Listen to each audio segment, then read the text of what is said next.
Hey guys, this is Kadin McElwain. Today I'm here with Lois Brady, the editor of Autism Digest, to film the first in a series of interviews discussing how autistic individuals can transition properly to the college lifestyle. As a college student myself, I had first had a hard time transitioning into a different environment, different routine, but thanks to the support I got and thanks to the tips I got from certain resources, I was able to transition smoothly. And now, as of this recording, I'm about to start my senior year. This first recording will focus specifically on roommates, which a lot of people, not just autistic individuals, have trouble adjusting to. So, without further ado, Lois, if you want to ask me some questions, let's take it away. Absolutely, Caden. I know roommates are a huge challenge for everyone, personality-wise and even financially. I know I've been left holding the bag for roommates many times. However, I think we're going to get more into like the how do you choose a roommate? Do you interview them? Are they your best friend? Do you meet them while in college? What do you think is the best way to go about actually choosing a roommate? Well, that's the thing. At the colleges I went to, I was automatically assigned a roommate. My first year of college, however, I got to live in my own room independently. And then my sophomore year, I had a roommate. That situation didn't work out, but from that, I learned that it's always best to think about your own comfort and to consult with your, uh, whatchamacallit, RA, your residential aid, if your roommate does Yeah. something that's uncomfortable to you. Yes. Yes. So tell us about a little bit about that experience. What was one of your let's start with one of your best experiences with a roommate. I would say one of the best experiences I've had with a roommate is having someone who was empathetic towards my situation and respected the fact that I was there to learn and not to party. He had his space, I had mine. That is a big divide in college, any campus. Kids who are there to learn, the kids who are there just to have a good time. And if you could get paired up with another student who's there to learn, or if you're there to have a good time, the same thing. I don't know why they don't do that in the first place, but well, that's great. Tell me, what is one of your worst experiences, and how did you get through it? Recently, actually, my sophomore year, there was this roommate who would use her dorm room as a way to hang out with his friends and smoke weed late into the night. It made me so uncomfortable that I only used my dorm room for sleeping. After that point, I would use the community room to get my work done because no one wants to smell weed and get distracted by that kind of stuff. No, it's very hard when you're a serious student to be around the party atmosphere. I totally agree. Um, Tell me about, is there a way to have a room by yourself? Is that possible? And how do you go about getting a room by yourself? Is that even financially something that folks can look into? You absolutely can look into it. You just have to let your RA know that you want a room by yourself. And they make it a bit of a difficult process, in my opinion. You have to provide proof of diagnosis why you need a room by yourself.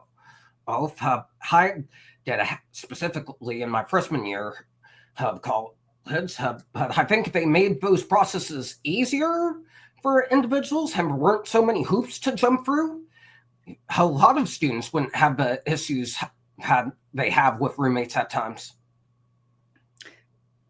Correct. So then maybe your advice would be to way beforehand, while you're even signing up for college, make sure that that's, and I don't know if that even can be written into a 501 plan. Do you know that, Caden?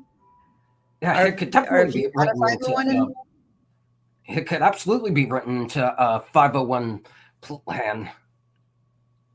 then yeah, I think that would be the best path then, is to get that written in, get that all straightened out before college, because as you know, when college gets there, you have to have your mind clear for what you're studying and to be serious about it. You absolutely do. Okay, tell me about some other tips that you have for either choosing roommates or getting along with them.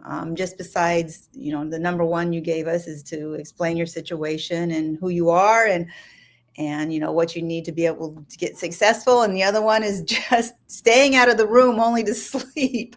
Where is there an in between, or what? List Yeah, 3 things that someone going into college should think about and do before they get there. I would say the three Considering things roommates.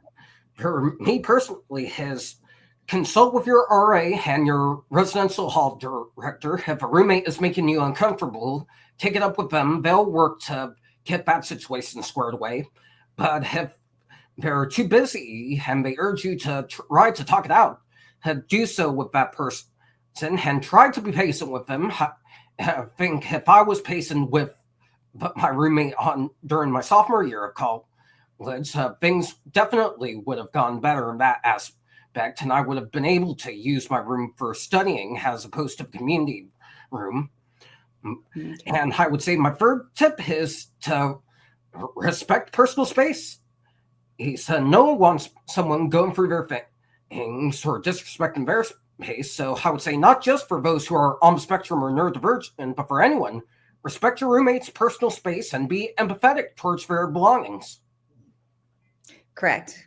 Yeah, it's very important that you do that. Don't touch their stuff. They don't touch yours unless you give them permission. But you brought up one thing about the kids who were smoking weed, the smell. And I know that smells, sounds, and just having a messy environment, it can be really frustrating and disorganizing for someone on the autism spectrum. How would you recommend getting over those sensory kind of issues where everything is kind of distracting? I'll be honest with you. Back then, I didn't necessarily think of it as a sensory issue or part of autism.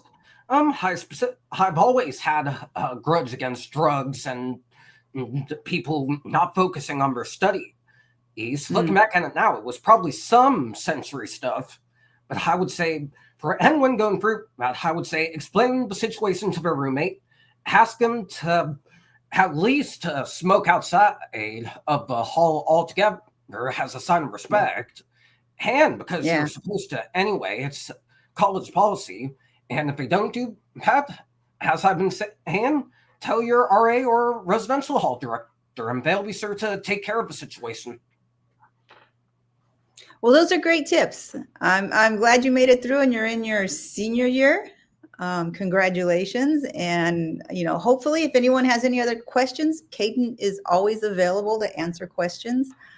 He's been there and done that and successful. So we're very happy for him. All right, thank you, Lois. Anyway, that's going to do it for this video. If you guys want to see more amazing content from Autism Digest, be sure to like, comment, and subscribe to the Autism Digest YouTube channel. And stay tuned for our August issue when it comes out next month. Thank you guys so much for watching, and we'll see you in the next one.